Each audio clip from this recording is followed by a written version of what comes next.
And you're welcome to the RTÉ Rugby Podcast ahead of the Lions' second test against South Africa this weekend. The Lions just about getting the job done in Cape Town last weekend. And Donal, I guess just to recap quickly on it, we won't spend too much time on last week's first test, but I remember thinking at halftime, I'll never get that 40 minutes of my life back. It was pretty dour, boring stuff. But by the end of the game, actually, the fact that the Lions managed to come back when it looked like they were dead and buried, really, it was quite something, I thought.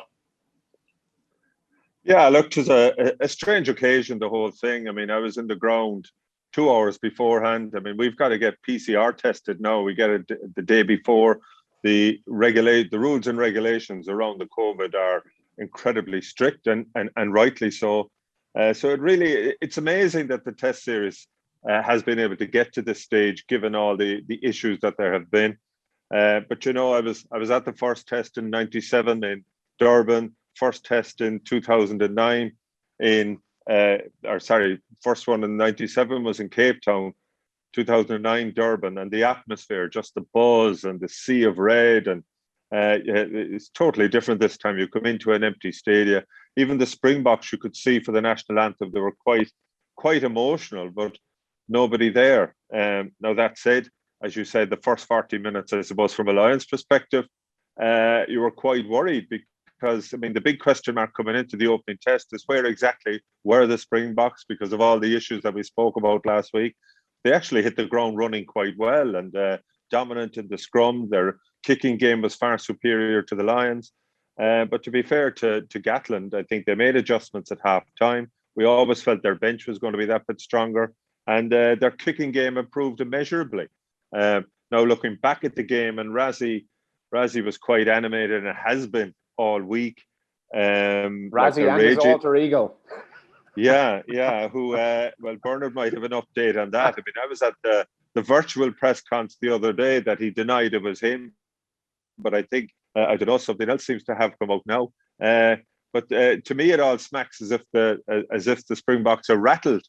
Warren Gatland, they're up in Humanis. They're about an hour and a half out of Cape Town here. They're locked away in a hotel on their own, and they seem to be doing fine, to be fair to them. But I think Gatland is loving all the hassle and all this kind of controversy that's coming out of the camp. It's playing right into their hands. Bernard, I woke up this morning, logged on to social media over my morning cup of coffee, and lo and behold, an hour-long video of Rassie Erasmus going through the problems with the refereeing from last weekend. An hour-long video from the South African director of rugby highlighting where he thought the referees basically made errors, the problems with the water carrying issue, Warren Gatland, the Lions. It was quite something, I thought. Yeah, and unfortunately, I only got to listen to about 25 minutes of it, so I don't know how it ended. It's like a series on Netflix.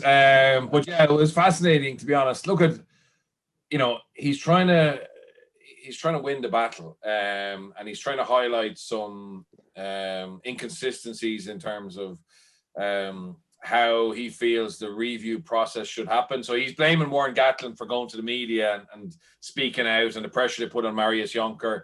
He's blaming the fact that, he tried to ring the referee Nick Berry at 5:00 on Sunday to talk about some incidents, and Nick Berry was asleep. And it was that he said 5:00. Yeah, in the afternoon. He's having a few low blows. And then he tried to ring Joe Hughes, but there was surprisingly, Joe Hughes' voice message is in French, so he didn't know what to say. He didn't understand what Joe Hughes was saying, so he couldn't leave a message. But look, I'm looking forward to hearing the end of it. Look, there's no doubt that Rassie has gone to social media. He's basically saying that he needed to have the match review with the referees on Sunday, and that would have affected his selection. That he had players coming to him saying, give me feedback on that decision, and he didn't have clarity. And that he only got that on Tuesday. So he's thrown it back at World Rugby, and he's trying to basically, pressurize the referees. There's no doubt the second half, the momentum swing in terms of decisions swung completely towards the Lions. Now, I think the box, the replacements front row didn't do what Rassie thought they would do, and Mako Vunipola, I mean, you're better to be born lucky than rich. And like, Mako Vunipola wasn't supposed to be in the squad, and suddenly he comes on and has a massive influence in terms of winning a test series. And once they started to creak at the scrum, their discipline went. I thought they had fatigue. There was a few their maul defense was sloppy. A couple of tackles drifted up high, and just so they have a part to play themselves in why the referee went 9-1 against them in that second half. But yeah, it's mad. It seems to be Rassie is not backing down. I mean, and there's been quite a bit of criticism of him. I don't understand this criticism, Bert, just on that. And then this morning as well, I'm watching people this morning comment on this video saying, oh, his reputation has taken a big blow here. What is he doing? This is crazy stuff. I think if the guy has issues and he wants to air these issues and it can help him towards in any way persuading the referees as to his view, I don't blame him one bit for doing this. Well, look, I actually understand to a certain extent where he's coming from, because he's not just saying, oh, the referee is blind or the referee is biased. He's actually showing clips. Now, I will say that Warren Gatland, if he went into the same level of detail in a game, could find things that were missed as well. So, it is very easy to take a singular view of a game and find out things that were missed. But he's not backing away from it. And in fairness to him, the part I've listened to, and I'm sorry I haven't listened to the whole thing, I only got it before the show, was he was explaining step by step what's led him to use social media as an avenue to voice his frustration. So, the whole people are saying, oh, he's losing it, the pressure's getting to him, blah, blah, blah. But in fairness, when if you have time to watch that hour video, and unless he goes off the rails at the end, I see is him, starting off explaining that I didn't want to get involved in this. I wanted to go through the proper channels. Warren started it, okay, and there's a bit of he said, she said on it, but his big issue from what I can see there is the lack of communication from the refereeing team and his lack of understanding of the protocols in advance. Now, he did admit that Joel Juge had sent an email saying these are the protocols that are going to be in place for the Six Nations and they will last for the Lions Tour. His argument is, well, we weren't involved in the Six Nations and we don't agree with the fact that, we think Tuesday's too late to have the review. So it is fascinating. I mean, but it's become look. I think there's a reason I think he's doing it. It's completely taken the spotlight away from the players. There was a lot of average Bok performances at the weekend over the 80 minutes, and no one's talking about them. No one's talking about Toje, getting one up on Estebets. There's no one talking about Sia Khaleesi being quiet. Or so there's not many people. They're all talking about Rassie. So if that's his real prime concern, he's done a hell of a good job. And if he wins the test match, it'll be seen as being part of it. That struck me, Donal, straight away by all this, that Rassie has done a masterful job this week of taking the attention away from the players, first of all, away from Nina Barr and himself, and perhaps how they managed that second half, which was very poor. And overall, and the Springboks, as Bernard said, some very poor performances. And the fact that Cheslin Colby, the best player in the world, arguably, pound for pound, barely touched the ball. He's deflected masterfully from all of that. Yeah, there's no doubt about that. But look, take one step back. I mean, there's lashing rain here in Cape Town today, so I'm thrilled. I have an hour now to fill the afternoon watching Rassie's. So that'll be the Rassie's rants. that'll be the first thing I'll do. But listen, it's not the forum to do something like that. Just take a step backwards again. The whole thing around the TMO, Marius Juncker, where the original TMO was feeling. Obviously, because of COVID restrictions, he couldn't come in. But Jonker has been savaged on social media over here in South Africa over a number of issues. One, the fact that Hamish Watson didn't get a yellow card, when I think we'd all be pretty much in agreement that it was a yellow card offence. They're raging over the turnover that Maro Itoje got on the line. They're saying that he was resting his knees on a South African body and therefore wasn't supporting his own body weight, but you could go into hundreds of clips and see exactly that. And as Bernard is highlighting, you can cut across any game and there's certain things in a freeze frame which look awful. There's another one going around about a high hit on one of the South African players. But, the referee has to act in an incident. Now, personally, I thought there was so much yapping going on between the officials and the TMO. It was, and we spoke about this before, Hugh, it was almost a complete and utter sideshow. Even more so in a stadium where there was nobody there. And in fact, where we were doing our commentary for RTÉ Radio, Marius Jonker was sitting in the box right across. We were kind of waving into him and putting up a couple of suggestions as to what he might look for. But there's not even the press conference then on Tuesday. Jackman Arbor is the coach of South Africa, but Rassie came in and Rassie was sitting there and, just looking out, it was done by Zoom. So we weren't obviously in the room, but I thought Rassie's, he looked like a nervous wreck. He was twitching and moving around. And he says he went to the press conference on the basis that he knew the thing about the Twitter account would come up and he was taking the pressure off Jackman Arbor. There's a lot of feeling down here that Jack is coach in a kind of, he's almost a puppet for Rassie. But the bottom line, and I think Bernard is right, all of this is deflecting from the fact that the second half, the Springboks were out on their feet. The front row that came on made no impact whatsoever.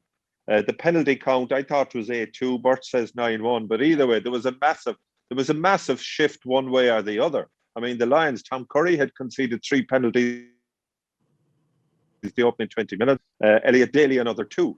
But so it'll be a masterstroke if the Springboks manage to bounce back, because as the pressure does seem to be off the players. But when I look at them, and I watched take Lukhanyo Am. You spoke there about Chelsea Colby. 1 pass in the whole game, which is a travesty. He's an unbelievable player. I saw some stats this morning about the last World Cup and the amount of defenders that he leaves in his wake. That first tackle, the amount of fella who he leaves sitting on his arse as he runs past him. It is criminal that he doesn't get a pass. But I watched Lukhanyo Am and some of the Pro 14 games as they were for the Sharks, and I have to say, it didn't overly impress me. Having watched him in that A match against the Lions and seen him in the flesh last week, he's an outstanding player. So the Springdale Ande between Cheslin Colby and Mapimpi got one opportunity and nearly scored a try. I mean, the Springboks do have other options open to them, but they play such a sterile game. And the opposition know exactly what's coming. It sort of backfires on them. I mean, Maro Itoje is quoted this week, look, we know exactly what's coming. They'll come harder at us in the scrum, harder in the line-out, harder in terms of their kicking, and a much higher intensity. And that's what they'll bring. But when you look at it, the Lions bench, in my view now, is superior in a number of areas. So therefore, I think the Springboks, they have to have a massive reaction early on. They have to sort of build up a good, like they had a 9-point lead last week, and that didn't prove enough for them. So it's backs to the wall time for them. And the constant theme all week is, of course, they're going to come out like men possessed and they're going to have everyone. And there is massive scope for improvement with them. But in my view, there is massive scope for improvement within the Lions team as well. We saw the improvement in them from the first half to the second half. And they've been quietly confident, working away in the background. So I think, and this latest Rassie rant, I think just plays into the hands of the Lions. Whatever about Rassie ringing Joel Juge for clarification and refereeing, maybe he should ring Ugo Molla at Toulouse, Birch, and try and get the best out of Cheslin Colby, because it's very frustrating, I think, for an awful lot of people watching a talent like that get absolutely no ball. And I understand the strengths of South Africa, and everybody does, and we saw it at the World Cup, when they played to those strengths often very effectively. But still in all, when you have a weapon like that and you're unwilling to use them, it seems, it's very, very frustrating. And it's a damning indictment on the coaches, I think. Yeah, and probably it's the first time the game has unfolded, since Colby came into the team, where he has had such a lack of an impact. So I think even though their game plan hasn't been built around getting him on the ball, because they kick so much and they put great kick pressure, it's invariably been, the opposition kicking the ball back to him that's given him his chance. And he only needs one chance. So, the Lions kicked incredibly well, particularly in the second half, and bringing on Murray and Farrell. And they actually put both South African wingers under a huge amount of pressure and had them doing the things they don't want to do, which is challenging in the air for contestables that are kicked onto them. They're both very good at going attacking kicks from Faf to Clerk. So will Rassie change? I don't think they will. I think they'll try and copy and paste the first half, and I think Itoje is right. I think they'll just try and bring more power. And in fairness, they've made a change at 8. I thought the 2 errors from Quagga Smith early in the second half had a massive role in terms of changing that momentum. And I think they really missed Dwayne Vermeulen.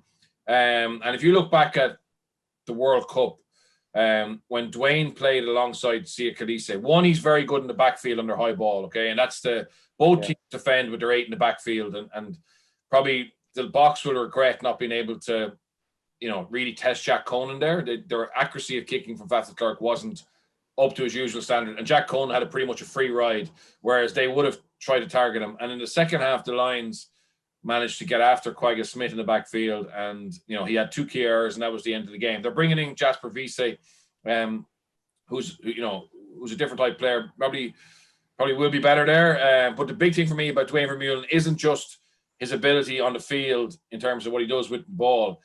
He was always there beside Sia Khaleesi as an extra captain. Think about all the refereeing decisions in the second half. I think Sia Khaleesi was so out of match fitness himself. He was just trying to hang in there and play 80 minutes. Like, he wasn't his usual self on the field, but also he wasn't that strong character with the referee in terms of trying to influence things. And I think he really missed Vermeulen. Now, Vermeulen's not back this week, although I have a very good contact in South Africa who just texted me while on this call to tell me that he's if the Boks win Saturday, Dwayne will play Test 3. He's not going to be 100%, but they will take that risk. That's how key he is. So, it's going to be interesting. Obviously, the changes he made, obviously, apart from the 8, bringing in the two front row, or the 2 props that didn't perform in the second half.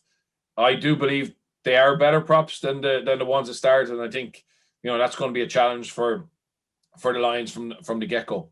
What about the Lions changes then? Donald McAvoy in, Conor Murray in for Price, and Chris Harris into the centre. What do you make of those? And equally as well, if you don't mind, Hamish Watson being left out of the squad.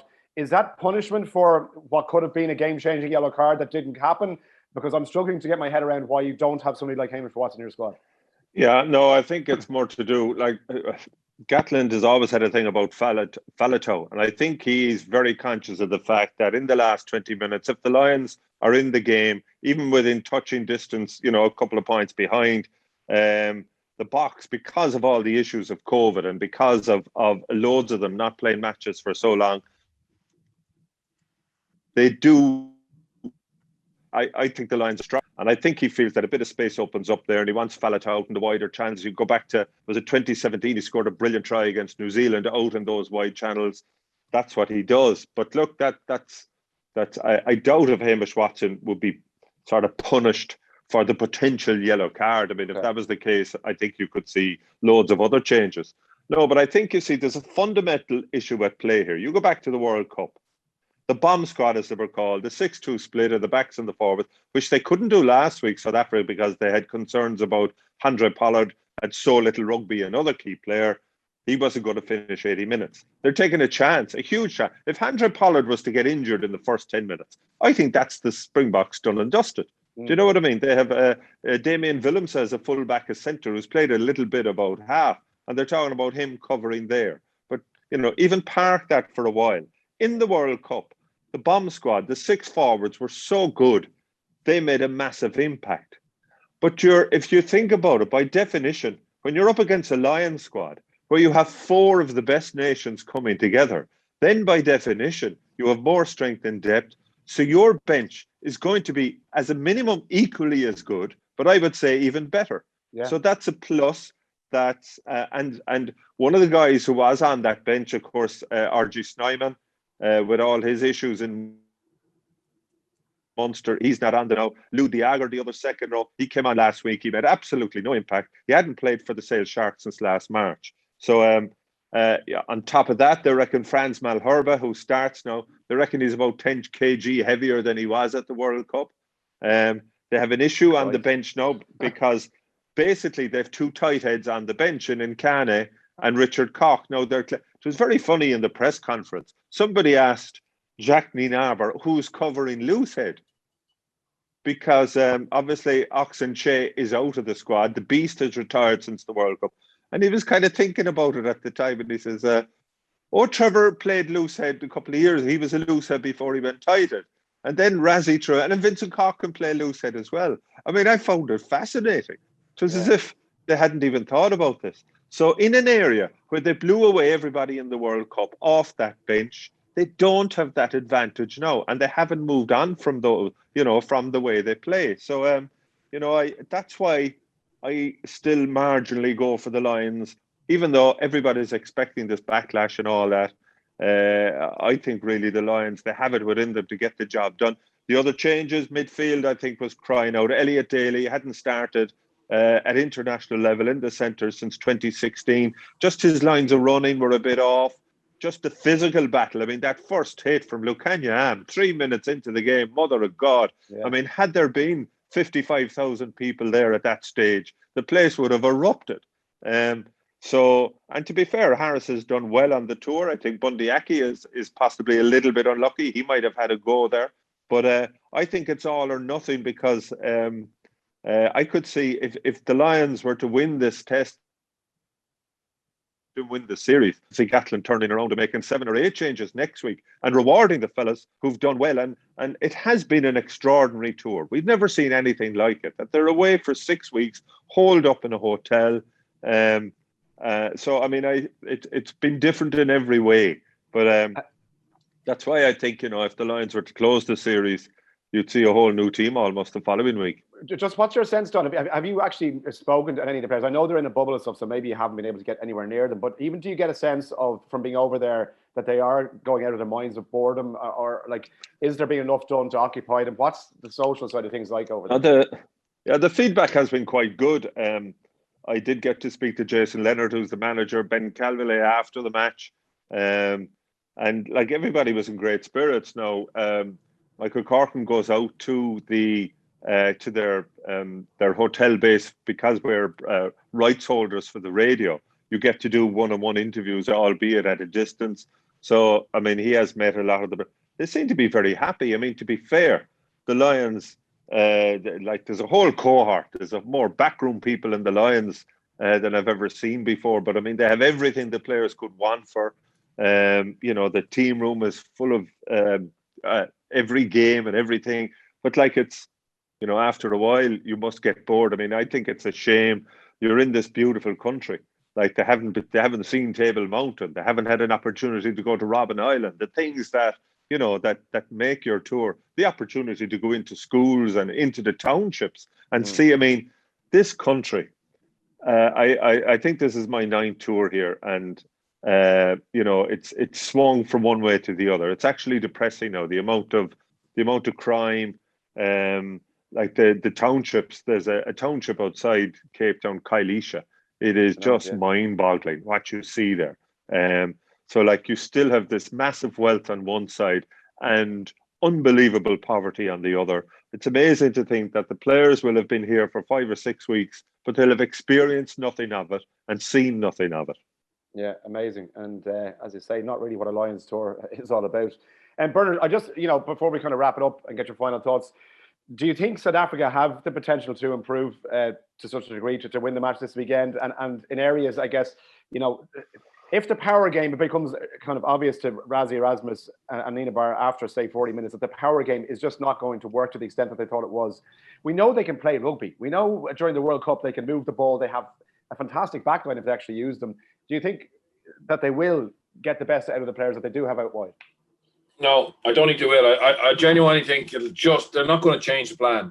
Okay. And the Springbok A game at that first half would still give them evidence to believe in what they do. So, like, will the ball get wide? Yeah, it might on turnover or whatever. But I don't see. In fairness, the Lions didn't really do anything. There's been no set piece strike play yet in the A game or the first test that you go, wow, that was ingenious, whatever. But look, that might come. But it's about set piece, it's about defense. The biggest issue for the Boks was their aerial game let them down and their discipline let them down. I mean, so, like, Rassie and Jack Nienaber would say, look, this is our bread and butter. We are good at this.